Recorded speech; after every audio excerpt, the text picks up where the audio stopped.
Welcome to the deep dive. Today, we're going to be diving into sonar. You know, that tech that uses sound to kind of see underwater Right. and navigate and communicate. Yeah, it's incredible how much we've learned from it. Yeah. For this deep dive, we've got excerpts from a textbook on sonar applications and also the Wikipedia article on sonar. Okay. And what we really want to figure out is how sonar evolved from its military origins to become such a vital tool in fields like fishing Right.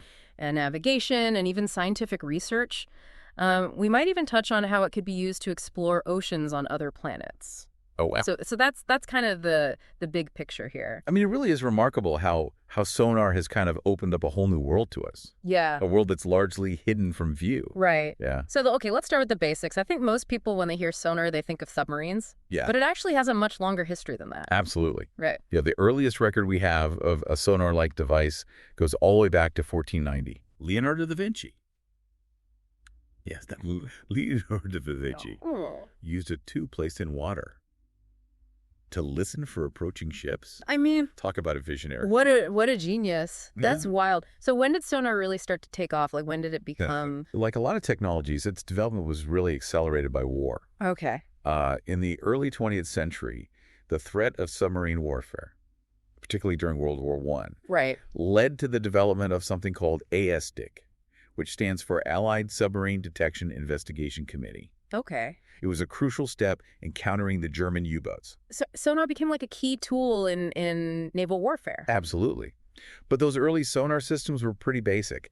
Imagine trying to attack a submarine with depth charges. Yeah. While relying on ASDAQ, Okay. the attacking ship had to pass directly over the submarine to drop the charges, which meant losing sonar contact at the worst possible moment, right before the attack. So they were essentially just firing blind. Yeah, they had to get creative to overcome that limitation. Yeah, how did they do that? One tactic they developed was the creeping attack. This involved two ships working in tandem. Okay. One would track the submarine using ASDAQ from a distance, while the other, with its sonar switched off, would sneak in between the tracking ship and the target Okay. to launch a surprise attack. That's pretty clever. But what about that like blind spot right before they attacked? Well, to address that, they developed weapons that could be launched forward, Okay. like the Hedgehog.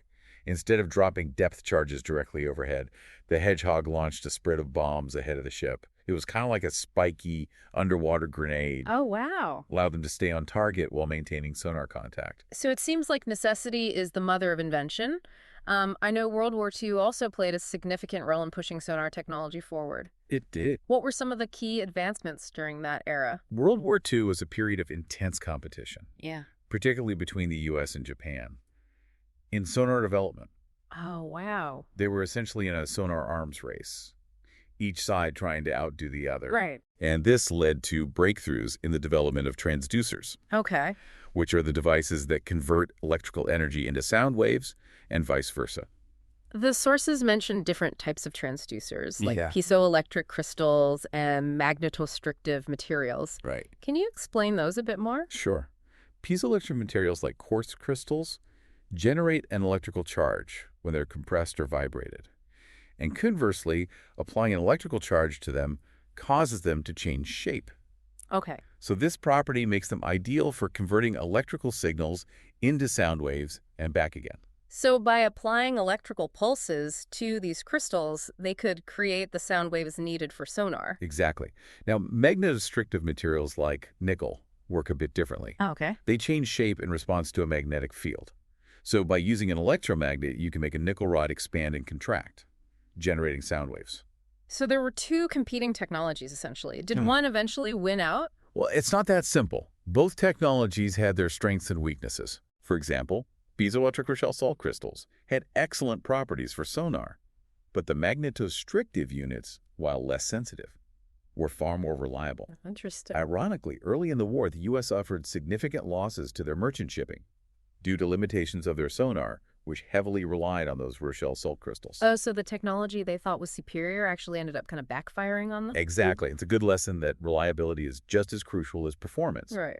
Those losses forced the U.S. to invest heavily in improving both magnetostrictive transducer performance and the reliability of piezoelectric materials. Okay. And that's when they stumbled upon ammonium dihydrogen phosphate, or ADP. It turned out to be a much more dependable alternative to Rochelle's salt, and it became so successful that within just 9 months, Rochelle's salt was essentially obsolete for sonar. Wow, that's incredible. Talk about a glow up. From underdog to industry standard in under a year. Clearly, wartime pressures can really accelerate technological progress, but it wasn't just material science. Right. They were also making advancements in the sonar systems themselves, right? Absolutely. A prime example of this is the Sound Surveillance System, or SOSUS, developed by the U.S. in the 1950s. Okay.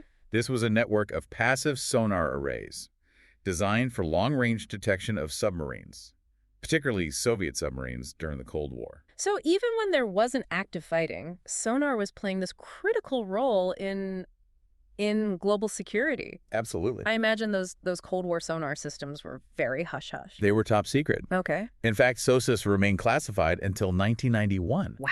well after the Cold War had ended, which shows just how strategically important this technology was. Right. And over time, SOSUS was incorporated into a larger network called the Integrated Undersea Surveillance System, or IUSS. Okay. This system pulls together data from various sources to create a comprehensive picture of underwater activity. It's mind-boggling to think that what started as a way to locate icebergs and enemy ships evolved into this vast global surveillance network. It's pretty remarkable. But there's so much more to sonar than just its military applications. You're right. What's truly fascinating is how this technology, born from the necessities of war, found its way into a diverse range of civilian and scientific applications. Okay. It's like sonar opened a door to a whole new world, and we're just beginning to explore its possibilities. Okay, now I'm really intrigued. What are some of these other applications that we'll be diving into? Well, one of those obvious is in the fishing industry. Okay. Imagine being a fisherman and being able to see schools of fish beneath the surface. That's exactly what sonar allows them to do. That sounds like a game changer for fishermen. So we'll be exploring how sonar revolutionized the fishing industry. Yes, and much more. Okay. We'll uncover how sonar is used to create detailed maps of the seafloor, navigate underwater vehicles, and even conduct groundbreaking scientific research. This is already shaping up to be an amazing deep dive. I can't wait to explore all these fascinating applications of sonar. So you mentioned sonar revolutionized the fishing industry. How exactly did that happen? Well before sonar, fishermen relied mostly on luck and experience, and maybe some birds to point them toward good fishing spots. Sonar changed all that. Okay. It's like giving them X-ray vision for the ocean. Yeah, I can see how that would be a huge advantage. It is. Sonar lets fishermen find fish, estimate their size and quantity, and even locate lost nets. Wow. Modern fishing vessels are equipped with sophisticated sonar systems, often called fish finders. Okay. They've come a long way from just showing simple depth readings. Now they can generate detailed 3D images of the underwater environment. So fishermen can actually see the fish swimming around beneath their boats? Pretty much. That's wild. Does that make fishing too easy? Are there any concerns about overfishing because of this technology? That's a valid question. Yeah. And it's a debate within the fishing industry. Okay. On one hand, sonar helps fishermen target specific species and avoid unnecessary bycatch. But on the other hand, as the technology becomes more powerful, there's a risk of overexploiting fish populations if it's not used responsibly. It highlights the importance of sustainable fishing practices and regulations. Okay, that makes sense. Moving on, I know sonar is also used for navigation and mapping the seafloor. Right. How does that work? It's a technique called echo sounding, and it's similar to how bats use echolocation. Okay. A sonar device emits sound pulses, and by measuring the time it takes for those pulses to bounce back from the seabed, we can determine the water depth. By repeating this process over a large area, we can build up a detailed map of the ocean floor. So it's like creating an underwater topographic map. Exactly. These maps, called bathymetric maps, are essential for navigation, especially for submarines and underwater vehicles. Okay. They're also crucial for understanding underwater geology, identifying potential hazards, and even finding shipwrecks. Oh, wow. Speaking of underwater vehicles, I read that sonar is essential for operating remotely operated vehicles, Yes. ROVs, and unmanned underwater vehicles, or UUVs. Absolutely. Yeah. These vehicles are often used for exploration in deep, dark, and often dangerous environments. Sonar acts as their eyes, allowing them to navigate, avoid obstacles, and map the surroundings Okay. in places where visibility is extremely limited. I see. Imagine trying to maneuver a complex piece of equipment through a maze of underwater canyons or around a delicate coral reef. Sonar makes it possible. Wow, that's remarkable. And beyond these practical applications, sonar has become a powerful tool for scientific research as well. Oh, absolutely. Sonar is used in a vast array of scientific disciplines. Okay, like what? For instance, marine biologists use it to study the distribution and behavior of marine life. They can track the movements of whales, map the habitats of deep-sea creatures, and even estimate the biomass of fish populations. And it's also used for studying ocean currents and other physical properties of the ocean, right? Yes, sonar is essential for understanding the complex dynamics of ocean currents, which play a crucial role in climate regulation and weather patterns. It's also used to study the interaction between the ocean and the atmosphere, helping us to better understand things like El Niño and La Niña events. It's amazing how sonar has become such a versatile tool for studying our planet. I read that it's even being used to detect leaks from carbon capture and storage facilities. That's right. Those projects that aim to store carbon dioxide underground to combat climate change. Right. As we look for ways to mitigate climate change, carbon capture and storage is becoming increasingly important, and sonar is playing a vital role in monitoring these sites, ensuring that the captured carbon dioxide remains securely stored and doesn't leak back into the atmosphere. It's fascinating how this technology developed for warfare is now being used to address some of the most pressing environmental challenges we face. Yeah. It really highlights the interconnectedness of science and how seemingly disparate fields can converge to solve problems. It does. But of course, no technology is without its potential drawbacks. While sonar has revolutionized our understanding of the underwater world, it's crucial to acknowledge its potential impact on marine life. Absolutely. You're talking about the concerns about sonar's effects on whales and dolphins, right? Yes, that's a significant concern. There's been a lot of research focused on the effects of active sonar, especially on beaked whales, which seem to be particularly sensitive to these sound waves. What exactly is it about active sonar that's thought to be harmful, and how is it different from passive sonar, which you mentioned earlier in relation to the SOSUS system? That's an important distinction. Okay. Active sonar is like shining a flashlight in a dark room. It sends out pulses of sound and then listens for the echoes that bounce back. Passive sonar, on the other hand, is like listening with your ear to the sounds already present in the environment. Okay. It doesn't emit any sound itself. It simply listens to the sounds generated by other sources, like ships or marine mammals. So it's the active sonar with its powerful sound pulses that's raising concerns about potential harm to marine life. Exactly. There have been documented cases of mass strandings of whales and dolphins that coincide with the use of active sonar. Really? While the exact mechanisms are still being studied, there's evidence suggesting that sonar can cause behavioral changes in marine mammals. Like what kind of behavioral changes? Things like alterations in diving patterns, disruptions in feeding, and even changes in migration routes. Wow. Some researchers believe that sonar might even cause physical damage to the sensitive hearing systems of some marine mammals. That sounds pretty serious. Have there been any definitive conclusions about the effects of sonar on marine mammals? It's a complex issue, and the scientific community is still working to fully understand the relationship between sonar and marine mammal behavior. Okay. There's a landmark ruling by the U.S. Supreme Court in 2008 That's it. that addressed this issue. The court acknowledged the potential for sonar to disrupt marine mammal behavior, but stated there wasn't enough evidence to prove that it directly harmed them. The ruling underscored the need for continued research to better understand the potential impacts of sonar. So it's a bit of a gray area at this point. Yep. But even if we don't have all the answers yet, it seems like a precautionary approach is warranted. I agree. It's essential to balance the benefits of sonar technology with the need to protect marine life. Right. And this leads us to another important point. While much of the research is focused on whales and dolphins, it's important to remember that other marine animals might also be affected by sonar. Are there any studies looking at the effects of sonar on other species? Yes.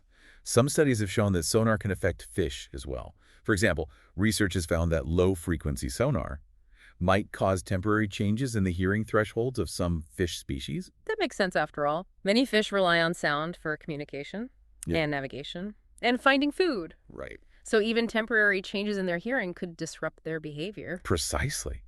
And it raises an important question about the long-term, more subtle impacts of sonar on marine ecosystems. These are areas where more research is definitely needed. Okay, I see what you mean. So while sonar has undoubtedly revolutionized our understanding of the ocean, it also presents some challenges. We need to continue to study its potential impacts on marine life and find ways to minimize any harmful effects. But before we get too bogged down in the potential negatives, let's circle back to some of the more awe-inspiring aspects of sonar. Okay. You mentioned earlier that it could even be used to explore oceans on other planets. Absolutely. Can you tell us more about that? It might sound like science fiction, but it's a real possibility. Scientists are currently exploring the use of sonar to study the subsurface oceans, believed to exist on moons like Europa and Enceladus. Wow, that's mind-blowing. We could potentially use sound to explore alien seas. It's an incredible concept, isn't it? Hmm. These moons are thought to have vast, potentially habitable oceans, hidden beneath thick layers of ice. And sonar could be the key to unlocking their secrets. So we could be using the same technology that started out detecting submarines to search for life in other worlds. Exactly. It's a testament to the power and versatility of sonar technology. Okay, that's officially blown my mind. We've covered so much ground today. From Leonardo da Vinci's simple tube to global surveillance networks, and the possibility of exploring extraterrestrial oceans, it's clear that sonar has had a remarkable journey and continues to shape our understanding of the world, both here on Earth and beyond. It truly is a remarkable technology, and as we delve deeper into its capabilities, who knows what other wonders we might uncover. The possibilities are endless. Before we wrap up, there's one more thing that really intrigued me in the research. The sources mentioned that sonar systems utilize a wide range of frequencies. Right. Why is that? Well, sonar systems operate across the spectrum, from very low-frequency sounds, which we can barely hear, to extremely high ultrasonic frequencies, way beyond our hearing range. Yeah. And each frequency has its own strengths and weaknesses. It's like having different lenses on a camera. Each one reveals something different. So what are some of the trade-offs? Think of it this way. Lower frequency sound waves travel farther in water, so they're great for long-range detection, like mapping large areas of the ocean floor, or searching for submarines across vast distances. But the downside is that lower frequencies produce images with less detail. It's like looking at a blurry photograph. What's a trade-off between range and resolution? Exactly. If you need a sharper, more detailed picture, you'd switch to higher frequencies. They're ideal for tasks like inspecting underwater structures for damage, finding shipwrecks, or even imaging the seafloor with incredible detail. Think of it like using a magnifying glass to get a closer look. So lower frequencies are like using a wide-angle lens to see a broad area, while higher frequencies are like using a zoom lens to focus on specific details. That's a great analogy. And the choice of frequency really depends on the specific application. It's fascinating how we can see the underwater world using sound. This deep dive has really opened my eyes to the incredible world of sonar, from Leonardo da Vinci's tube to global surveillance networks, and the potential for exploring alien oceans. It's a truly remarkable technology. But it's also clear that there's still so much we don't know about the ocean. Absolutely. And that's what makes it so exciting. The ocean is full of mysteries. And sonar is one of our most powerful tools for exploring this vast and unknown frontier. Right. Think about it.